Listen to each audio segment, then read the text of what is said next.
বিরতি দিয়েছেন। রাস্তাঘাটে পুলিশ নাই। ধন্যবাদ জানাই কওমি মাদ্রাসার ছাত্র, স্কুল কলেজের ছাত্রদেরকে। আজকে গোটা বাংলাদেশের পুলিশ এবং ট্রাফিকের দায়িত্ব ছাত্ররা গ্রহণ করেছেন। রাত্র পর্যন্ত পাহারাদারির ব্যবস্থা করেছেন। ছাত্র সমাজকে জিন্দাবাদ, তাদেরকে ধন্যবাদ ও মোবারকবাদ জানাচ্ছি। তবে একটি কথা বলে দেব, এক লোকমাই কিন্তু পেট ভরে না।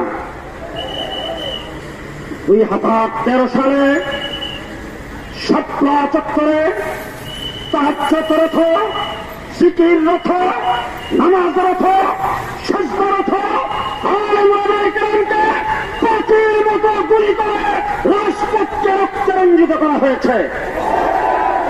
নির্লজ্জ বেহায়া নেত্রী শেখ হাসিনা সংসদে দাঁড়ায় বলেছেন